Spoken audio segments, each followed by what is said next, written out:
let's get into it now. A spoiler-free movie review of Sonic the Hedgehog 3, my relationship with this franchise at a time when we were at our darkest in most recent movie viewing history. The year was 2020, and only a few movies came out in theaters that year that I really remember. I remember going to see Bad Boys. I remember going to see Onward, but the movie that stayed with me, that for the longest time of that year, because nothing else really came out after that, was Sonic the Hedgehog. And it went on to be one of the highest grossing movies of the year at a time. There was a joke circulating online that it should be nominated for Best Picture because it was that impactful, and also because nothing else came out. They did just announce recently that, unfortunately, Sonic the Hedgehog 3 is not eligible. I don't know why. They also said, like, Madam Web is not eligible. I don't know why. Do they just say that so people click on it? Should we be at a place where a movie like Sonic the Hedgehog 3 could be nominated for Best Picture? I mean, the Golden Globes, they just had their Box Office Achievement Award wherever Vin Diesel came out. He was like, hey, Dwayne, which was the best part of that entire award show. And he was there saying, like, hey, I'm happy I'm finally here. Like, where's my recognition been? I've been a part of one of the highest grossing movie franchises of all time, but I never show up to these awards. In a world of nostalgia bait, I think, and I don't even think this is going out on a limb to say, Sonic is the best video game franchise of all time, and this movie solidified that. And if you look at video game movies as a whole, they are always seen as a big cash grab. Whatever video game has generated a lot of interest, that has the most players, that has had the most revenue over time, it's easy to say, let's make a movie about it. We have the Minecraft movie coming out later this year. We had Borderlands last year that was just ill timing. Sonic, by all means, is the best one. And out of any video game adaptation, it is the only one that has a solid stake in the ground of being a real franchise. There are other ones right now that are building. But when you look back at all these video game adaptations, usually they're a one and done because usually they are so bad. But what I love about Sonic, they did it in 1, they did it in 2, and they did it again in 3. It is the subtle nods to the video game and how much they really show that the people making these movies care about those aspects, which is somebody like me who, I didn't grow up with a Sega. My cousin had a Sega, and I would go to his house and we would play Sonic the Hedgehog 1, Sonic the Hedgehog 2. He also had a really good Mighty Morphin Power Rangers game that I remember playing all the time after school at 3 p.m. at his house because I love Sega. But that was my relationship with the character, and Sonic was cool. And he was supposed to be Sega's Super Mario, and the way they counter-programmed was saying, hey, Super Mario at this point is kind of dated. He's not very cool. He's a plumber. The gameplay at the time was very revolutionary, but now kids are kind of getting bored of it. They said, what can we do to embody the attitude of the 90s and create our iconic character? And the result was Sonic. He was fast, much faster than Super Mario. He had attitude, he had cool shoes, and he made an impact in video games and very much rivaled Nintendo because of that on the Sega platform. And Sega did well for a majority of the 90s. They did compete. Ultimately, Nintendo won out. Sega really isn't a thing anymore. But Sonic lives on, and where he lives on best is in movies. And if you even look at any other attempts at video game franchises, it's just not really there. I think there are some building. Five Nights at Freddy's, they have a sequel coming. Even though I wasn't a fan of that video game, didn't play it, wasn't even a fan of the movie, I do think there is some potential there. Super Mario Brothers obviously did a really great job with that animated movie. If Illumination can do that again with part 2, maybe we can talk franchise there. Mortal Kombat, obviously you have the originals from back in the 90s, which the first one was good. Despite the CGI now that doesn't really hold up, first one was good. I even find some redeeming qualities in 2, but the remake in 2021, well, it's not really a remake, it's the rebooting of that entire franchise, is also good. Like, I enjoyed that movie, and I'm excited to see a second one, but we're still not ready to talk franchise there. Sonic is by far the best video game franchise of all time. There's just no competition. And in this one, and with really every sequel into Sonic, starting out with the first one, which was his landing on Earth, being lonely, just wanting a family, that was a really heartwarming story.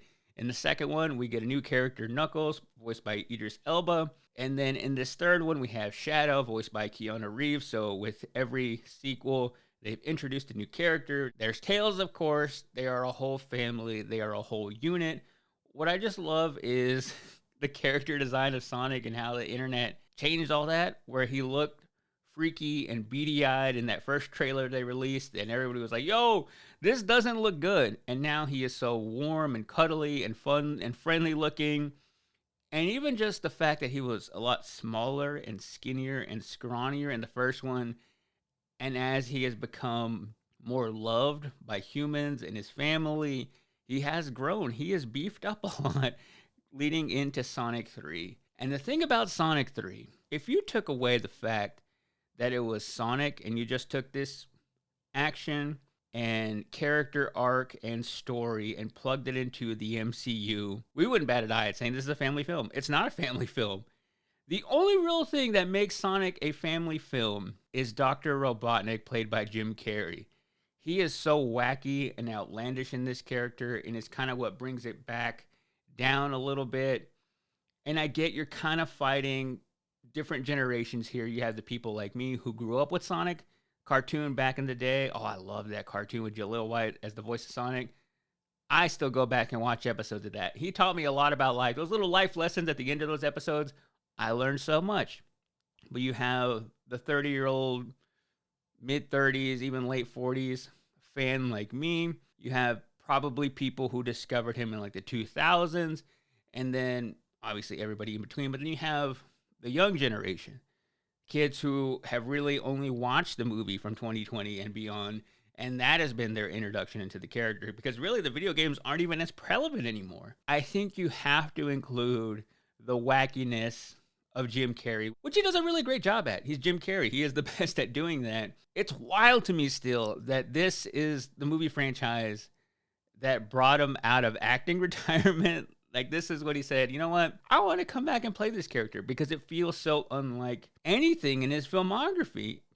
But he does it really well. And in this movie, he plays two different characters. He plays Robotnik, and he also plays his grandfather. And I really believe that this movie didn't need Jim Carrey. I don't know if he's going to come back for a fourth movie, which they did announce. There is going to be a fourth movie, obviously, with this movie only costing $122 million to make, which is a lot of money, but not for the level of movie this is. And at the time of recording this, it has already made over $300 million. So easy that they're going to make a fourth. We'll probably make a fifth. Keep introducing new characters. You can keep breathing a lot of life into the story by doing that.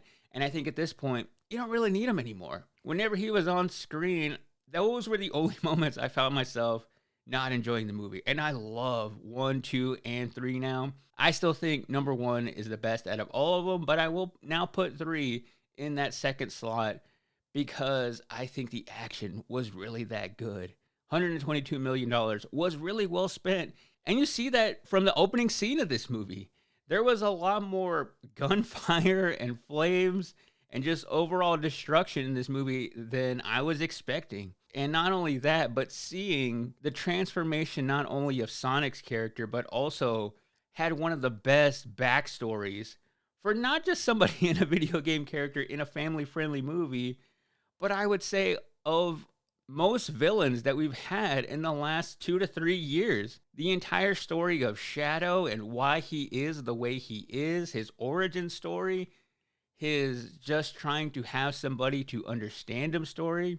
His relationship with Maria was just so unexpectedly impactful to me that I thought, like, they're creating some real substance here, which is what I love that directors and filmmakers do in family movies, of not dumbing down these concepts to kids. They're smart. They can get it. They want to feel too. They also want to laugh. So obviously, like I said, you have to include those Dr. Robotnik bits, which are pretty dumb. Like seeing him dance through lasers. Like I hated that part of the movie, but the other moments really brought this one up for me. And going back to the evolution of Sonic, he is still that fun, full of life character in this movie, but you really start to see an edge to him, especially once he goes Super Saiyan. Super Saiyan Sonic was hardcore.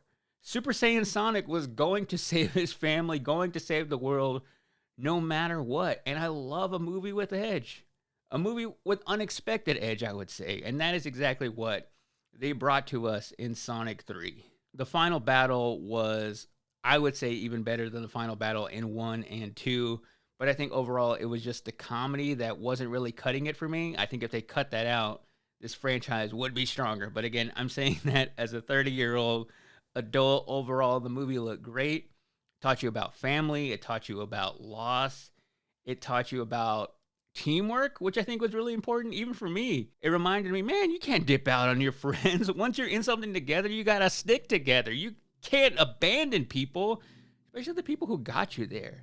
So I really feel like the evolution of this story from 1, 2, and 3 has really held together, which is hard to do in any franchise. Usually by 3, it's the worst one. You know how hard it is to make a solid trilogy? I think they'll continue to make Sonic movies as long as they're making that Sonic money. But what really won me over in these films was the subtle nods to the fans from back in the 90s. Seeing Tails and Knuckles tap their foot like they would when they were waiting around in the video game.